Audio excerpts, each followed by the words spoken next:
طائف کے ایک میدان میں بہت سے لوگ جمع تھے۔ ایک عورت اور ایک مرد درمیان میں کھڑے تھے اور ان پر زناکاری کا مقدمہ چلایا جا رہا تھا۔ آخر کار اس بات کا فیصلہ ہو گیا کہ ان دونوں نے زنا کیا ہے۔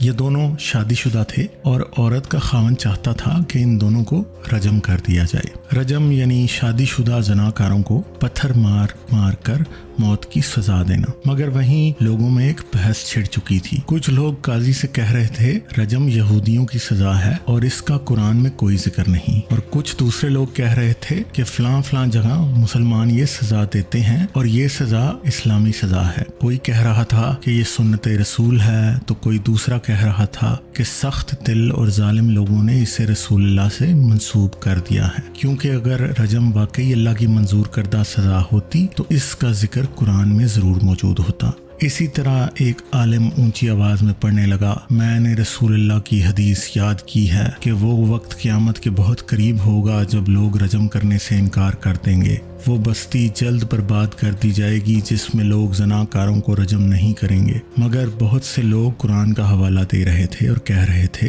حدیثیں سنانا اور ان کو قرآن کے مقابلے میں رکھنا اصل میں اللہ کی کتاب کے ساتھ شرک کرنا ہے، اور اگر اللہ کو اپنے ساتھ شرک پسند نہیں تو اسے اپنی کتاب کے ساتھ شرک کیسے پسند ہو سکتا ہے؟ جیسے اللہ ایک ہے اسی طرح اس کی آخری کتاب بھی ایک ہے، اور اس کے آخری نبی کی آخری کتاب کے بعد کسی بھی دوسری کتاب کی گنجائش موجود نہیں۔